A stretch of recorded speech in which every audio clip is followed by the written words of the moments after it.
All right, now we're going to get sophisticated and talk about conditional probability. Conditional probability. We oftentimes don't care so much just about the plain old probability of this or the probability of that. Like, what's the probability that a random person will be happy in life? Well, we don't really care about that. Instead, what I care about, for example, is what's the chance that someone like me, Caucasian guy who's 5'8" and shrinking, is going to be happy for the rest of his life, right? That's exactly what we do. We look at certain subsections of the population, and we want to know what's the chance that these people are happy, or what's the chance that these people have cancer or get prostate cancer, right? For example, what percentage of men what percentage of men get prostate cancer? Maybe we would be interested in that. I could say so that given this is the given symbol. Given we choose a man at random, if we choose someone at random from the population, given we choose a man, what is the probability that that guy has prostate cancer? Prostate cancer. Okay.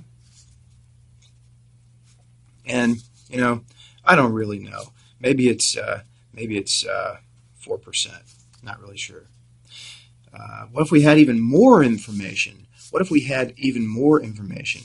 What if we said, what's the chance that, given that we choose a man with age at least, say, 70 years, what's the chance that that guy has prostate cancer? There's some crazy statistic out there that says that if you live long enough and you're a guy, that you're probably going to get prostate cancer. This is going to be a lot higher. It's probably like 68%. Not kidding. It's pretty high. So again, this is the given symbol. Given symbol. All of this is information that's given to us. Okay? All of this is information that's given to us. So it effectively changes our sample space. That's what we're doing here. So we're now talking about probabilities of events conditioned on new information that's given to us. All right, so let's get a little bit more formal here, and we'll say that the conditional probability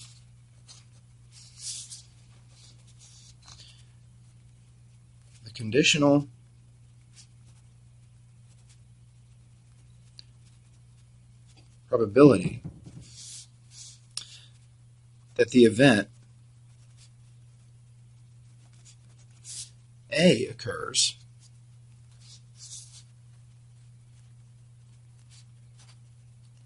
given that event B has occurred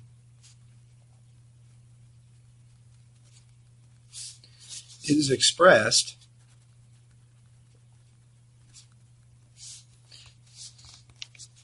like this. It's the probability of A given B has occurred. Okay, it's the probability of A given that B has occurred. Okay, and so we want to think of this again as we read this line here as given, and this, of course, is still a probability function. It's probability,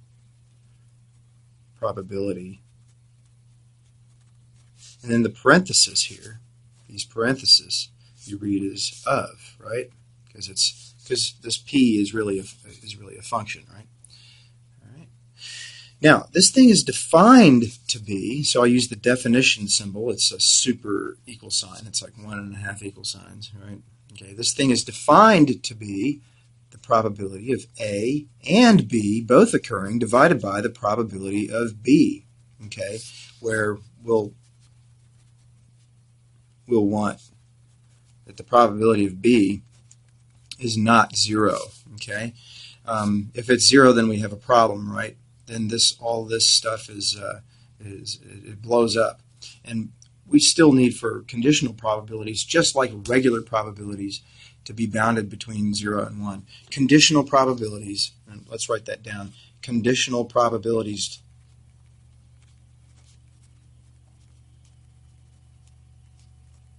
conditional probabilities, they're probabilities too, okay? So conditional probabilities must obey the probability axioms.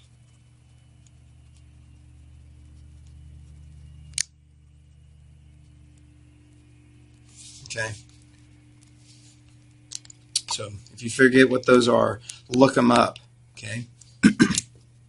All right, so I'm going to move up this way, and let's see why we should take this as our definition.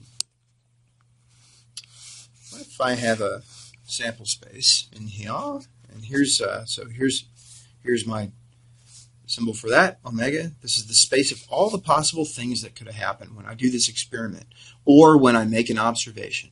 Okay, I'm going to do something, and maybe I'll see something from the event A occurring. Okay, maybe I'll see event A. Okay, or maybe I'll see event B occur, or maybe I'll see both occur, or neither of them occur. All right. So, probability of A, you can think of it as the area. It's the area of A. Okay, it would be the amount of ink that you would need to ink in this circular region. Of course, to get it right, you'd want to then divide by the total area of the area of the total region out here. Now, if this region has area 1, then we're okay. It's just the area of A. You can think of it like that, provided it satisfies the axioms and it's bounded between it sits between 0 and 1. Okay. All right. But now, what if I come along and I say, hey, guess what? I know something about this outcome. B has occurred. I'm giving you this new information that B has occurred. Now what is the probability that A occurs? Well, if that's what's going on, then here's what we do. All of this goes away. None of this matters anymore. None of this matters. We get rid of it. This now becomes our new sample space. B is our new sample space. Okay, see that? Given that B has occurred, well, now we don't care about anything else. Our new sample space is B. Our new sample space is B.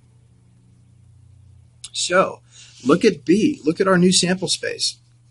What is the chance that A occurs? Shouldn't it just be this much divided by the total area of B? Yeah, I think so. And now it makes sense. We do have to divide by this area because this area is not necessarily 1. Okay, so what is it? This area in here is just the chance of both A and B, and then I divide by the area of B. Okay, so that's the reason for the definition to look like that. Okay. By the way, sometimes in probability, I'll just make a note here. Sometimes we will stop. We won't use intersection symbols. Sometimes we'll just use commas. Okay, because it's easier and quicker to write commas. Okay, so just so you know, sometimes we'll do that. They mean the same thing.